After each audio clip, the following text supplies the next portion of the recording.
ఆంచర్ల SEZ paper దొరకాలన్నారు. Paper దొరికిందా? So forest and కాదు ఇంకా అదే పేపర్ దొరకాల. పేపర్ ఎట్లా సార్? పేపర్ దొరికితే పంపించేస్తారు. Submission sir, actually TIDCO houses the discussion జరుగుతుందని నేను టిట్కో హౌసెస్ ది చెప్తున్నాను సార్. అది ఆమంచర్లది టిట్కో హౌసెస్ ది మీరు ఆల్రెడీ చెప్పేది మంచి ఆలోచన చేసుకున్నారు. అవును సార్. వాళ్ళకి దారి చాలా ఎక్కువ దారి అవుతుంది. 200 మీటర్లు మీ ఫారెస్ట్ ల్యాండ్ ఉంది. దాని మీద పొజిషన్ కేటాయిస్తూ ఉన్నారు. తర్వాత ప్రపోజల్ హెక్టార్కి గవర్నమెంట్ పెడతా ఉన్నారు. 1 హెక్టార్ కాబట్టి గవర్నమెంట్ చెప్తే అయిపోతుంది, అంతే కదా సార్. ఇది గతంలో మీరు ఫాలోఅప్ చేసి ప్రపోజల్ ఇనిషియేట్ చేశారు సార్. ఆల్రెడీ స్టేజ్ 1 వచ్చింది. ఇది కొన్ని లివీస్ పెండింగ్ ఉన్నాయి పే చేయాల్సినవి. మున్సిపల్ కమిషనర్ గారితో కూడా నేను మాట్లాడాను. ఈ పేమెంట్ ప్రాసెస్ చేస్తే స్టేజ్ 2 వస్తుంది సార్. పేమెంట్ ఇది ఆల్రెడీ 50% ప్రాజెక్ట్ స్టేజ్ 1 వచ్చేసింది సార్. కరెక్టే సార్. నేను కాదన్నా, మీరు అడ్వాన్స్ పొజిషన్ ఇచ్చేసిన ల్యాండ్ పేమెంట్ కార్పొరేషన్ లెటర్ ఇస్తారు. తర్వాత కార్పొరేషన్ ఆర్థిక పరిస్థితి బాగుపడిన తర్వాత డబ్బులు ఇస్తారు. అంటే పేమెంట్స్ ప్రాసెస్ అయిన తర్వాత స్టేజ్ 2 ఇస్తారు సార్ గవర్నమెంట్ ఆఫ్ ఇండియా నుండి. ఫాలోఅప్ చేస్తాం. మీరు అడిగి 60 లక్షలు ఎప్పుడు కట్టాలి సార్? వాళ్ళు కార్పొరేషన్ పరిస్థితి బాగాలేదు సార్. చేసిన కాంట్రాక్టర్ బిల్లు రావట్లేదు. మనకు లీనియర్ ప్రాజెక్ట్స్ అయితేనే స్టేజ్ 1 వచ్చిన తర్వాత వర్క్ చేస్తాం. ఫైనల్గా మీరు సూటిగా స్పష్టంగా చెప్పింది ఏంటంటే, ఎంతసేపు మాట్లాడుకున్నా కూడా 60 లక్షల రూపాయల డబ్బు అది నగర కార్పొరేషన్ లేదా జిల్లా కలెక్టర్ గారు సిఎస్ఆర్ గ్రాంటా, ఎంపీ గారి గ్రాంటా, ఏదన్నా కానీ 60 లక్షలు కడితేనే సాధ్యం అవుతుంది, అంతే కదా? పేమెంట్ కట్టిన తర్వాతనే ఎంపీ గారిని కలెక్టర్ గారిని రిక్వెస్ట్ చేస్తా ఉన్నా. టిట్కో కొన్ని వేల కుటుంబాలు ఈరోజు వెళ్ళాలంటే దారి చాలా ఎక్కువ దారిగా పోవాల్సి వస్తుంది. అదే 200 మీటర్లు, జస్ట్ 200 మీటర్లు రోడ్డు ఫారెస్ట్ రోడ్డు ఇచ్చేస్తే చాలా షార్ట్ కట్, అంతే కదా? మీరు చూసారు కదా.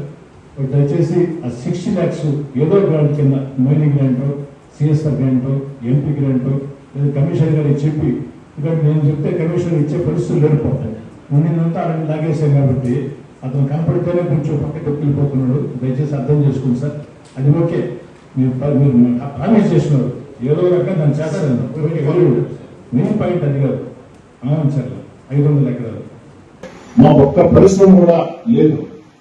చంద్రబాబు నాయుడు గారి ఒక మంచి ఆశీస్సులతో జిల్లా కలెక్టర్ గా హిమాంశుక్ల గారు, మీకంటే వయసులో పెద్దవాడినైనా కూడా చేతులెత్తి దండం పెట్టి ధన్యవాదాలు తెలియజేస్తున్నాను మీకు. ఎందుకని చెప్తున్నానంటే, అంత శ్రద్ధ మీరు తీసుకున్నారు దీంట్లో, నాకు ఎలాంటి అనుభవం లేదు. గౌరవ పార్లమెంట్ సభ్యులు వేమిరెడ్డి ప్రభాకర్ రెడ్డి గారు కూడా చొరవ చూపించారు. కానీ కేవలం డిపార్ట్మెంట్ల మధ్య ఇగో పెళ్లి ఒక బ్రహ్మాండమైన ప్రాజెక్ట్.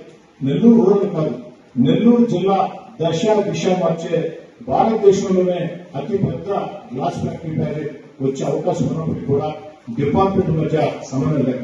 ఎందుకని చెప్తానంటే, దయచేసి అర్థం చేసుకోండి సార్. మీకు తెలిసిన విషయాలు అధికారులు కూడా చెప్తున్నా.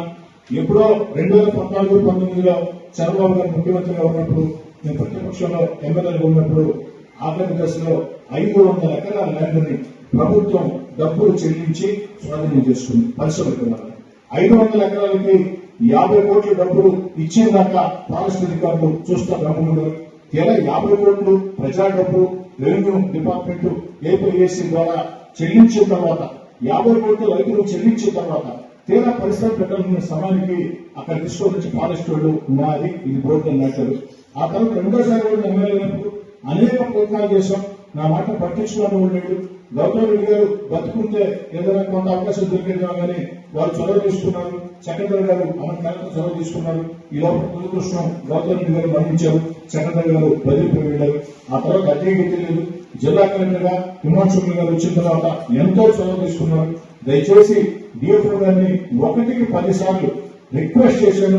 చేతులు పట్టుకుని బతిలాడినంత పనిచేశాను. కానీ ఇప్పటికి కూడా ఫలితం లేదు. నేనేమంటానంటే సార్, ఇక మీకు ఇవ్వలేదంటే వారు ఇచ్చే అవకాశం లేదు. ఇంకా వారితో మాట్లాడితే అది ఇస్తే నా ఇప్పుడు నాకు ఉంటుందని చెప్తున్నాడు. కాబట్టి దయచేసి డిఎఫ్ఓ గారి చేత సంతకం పెట్టించి దాన్ని ఫారెస్ట్ ల్యాండ్ కాదు, ఏపీఎస్ ల్యాండ్ అయినా సరే నిర్ణయం తీసుకోండి. అలా కానప్పుడు డైవర్షన్ కింద ఈ 500 ఎకరాలకి ప్రత్యామ్నాయంగా ఆంధ్రప్రదేశ్ లో ఏదో ఒక జిల్లాలో, అది కూడా మీరు ఇప్పటికే 14 జిల్లాల్లో చూసి ఉంటారు కాబట్టి మీరు చొరవ తీసుకొని మీరు హయాంలో ఒక మంచి గ్లాస్ ఇండస్ట్రీ, అతి పెద్ద గ్లాస్ ఇండస్ట్రీ నెల్లూరు రూరల్ నియోజకవర్గం ఉన్నంత వరకు ఈ గ్లాస్ ఇండస్ట్రీ ఎవరు తెచ్చారు, ఇన్ని వేల మందికి ఎవరు జీవనోపాధి అంటే ఒక విమర్శకులు కనపడతారు. ఎందుకని చెప్తానంటే సార్, ఈ జిల్లాలో ఎంతో మంది కలెక్టర్లుగా పనిచేశారు. ఈ రోజు కూడా ప్రజల మనసులో ఉండే కలెక్టర్లు ఇద్దరే. ఒకటి ఎస్ఆర్ శంకరయ్య గారు, రెండు కొప్పూరు రాజు గారు. ఈ జిల్లాలో పేదల కోసం, అభివృద్ధి కోసం పనిచేశారు సార్. మిగతా వాళ్ళు పనిచేయలేదని కాదు, కానీ వారు అద్భుతంగా చేశారు.